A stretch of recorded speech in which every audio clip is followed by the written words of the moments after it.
মাননীয় পৌরপিতা রয়েছে আমাদের রিতেশ ভাই, রিতেশ জয়সওয়াল।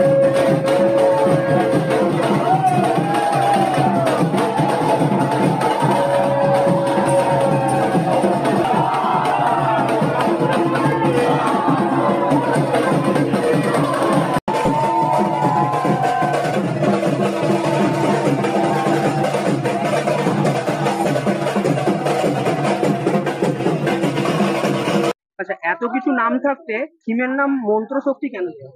মন্ত্রশক্তি কেন দেওয়া হলো, যেহেতু আমরা আমাদের ঘরোয়া পরিবেশে যখন আমরা মানুষ হই, আমরা প্রথম আমাদের মা বাবার থেকে কিছু মন্ত্র পাই।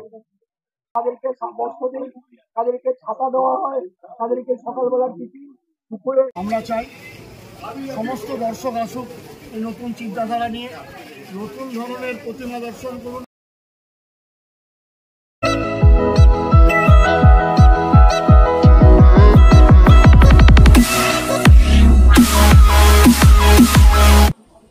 Hello everyone, welcome to our channel छोटा सिटी बड़ा धमाका। हर एक स्मृति जरूरी होता है।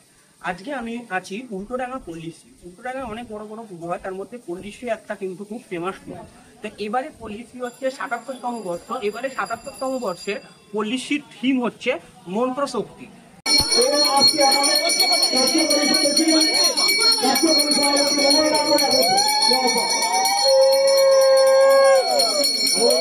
মাননীয় পৌরপিতা রয়েছে আমাদের রিতেশ ভাই, রিতেশ জয়সওয়াল, আমাদের অসীম পণ্ডা, প্রবীণ মানুষ রয়েছেন শীতলদা, শ্রী শীতল মজুমদার মহাশয় এবং তার সাথে অনেকে।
মানে তারা এই থিমের মারফতে কি বোঝানোর চেষ্টা করেছে, চলো আমরা এবারের যে পল্লীশ্রীর শিল্পী তার সঙ্গে কথা বলে একটু বলি।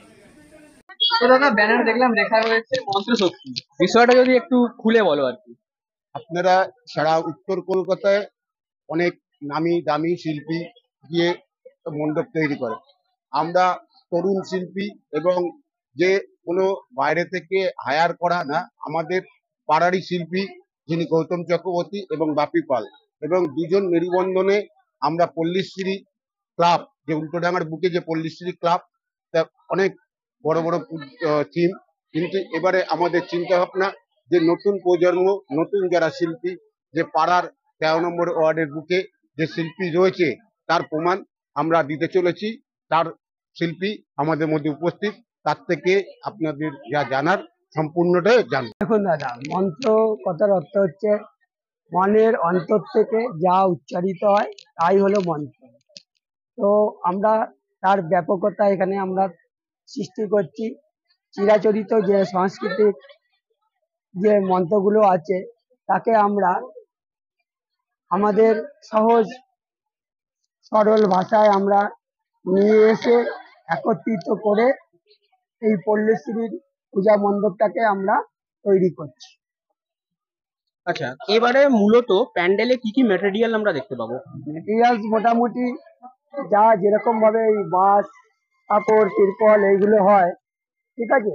এবার তার সঙ্গে কিছু থাকছে আপনার মাদুর থাকবে, কিছু কাপড় থাকবে, মোটা কাপড়, আর রং বেরং থাকবে, আর এর মধ্যে কিছু যন্ত্রশক্তি, মানে যেগুলো দেখবেন যে যন্ত্রগুলো তৈরি হয়, ওই কবচগুলো, সেইগুলো থাকবে।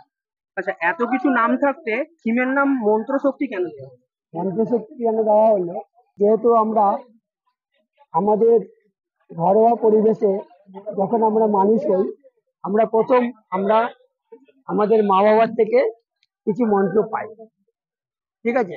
এবার যত আমরা উপরে আস্তে আস্তে যাই, আবার আমরা স্কুল যখন যাই তখন আমরা আমাদের টিচারের থেকে পাই। এই যে জিনিসগুলো, এইগুলো এখন অনেকটা বিলুপ্তির পথে চলে যাচ্ছে, যার জন্য আমরা এখানে আবার সেটাকে নতুন ভাবে নিয়ে এসে জাগ্রত করতে চাইছি।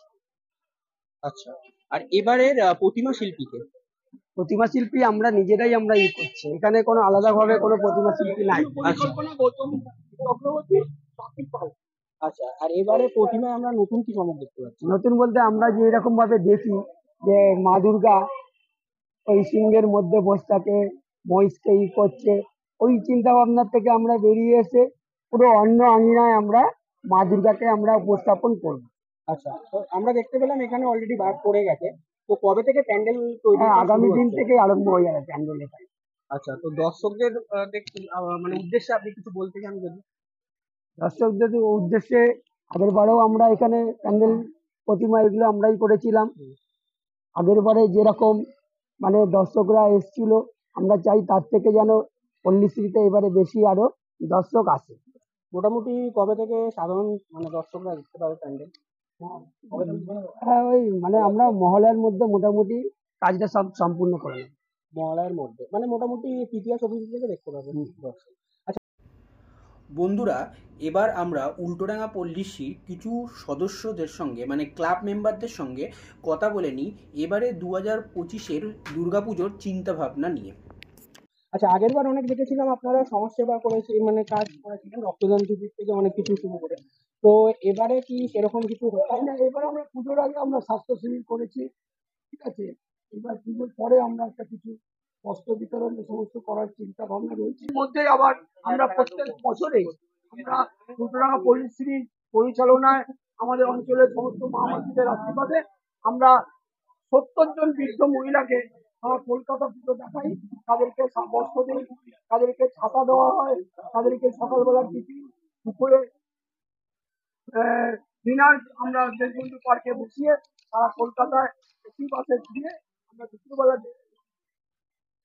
ডিনার করে আমরা দেশবন্ধু পার্কে বসি। এটা আমাদের দীর্ঘদিন 10 বছর 11 বছর ধরে আমরা মা বাবা যে মন্ত্র শিখিয়ে এসছে সেই মন্ত্রটাকে আমরা সবসময় মনে রেখে মনের চিন্তাভাবনা নিয়ে তাকে জাগরিত করে আজকে আমরা এই মন্ত্রশক্তি চিন্তার মধ্যে আমরা নিযুক্ত হয়েছি।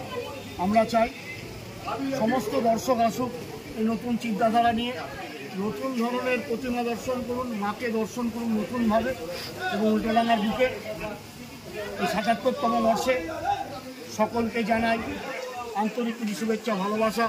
সকলে আসুন, আমাদের পুজো দেখুন এবং আমাদের এই ৭৭তম বর্ষের প্রতিমাকে দর্শন করুন।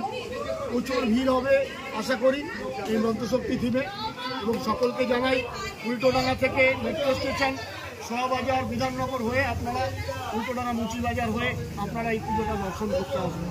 ধন্যবাদ, নমস্কার। ধন্যবাদ।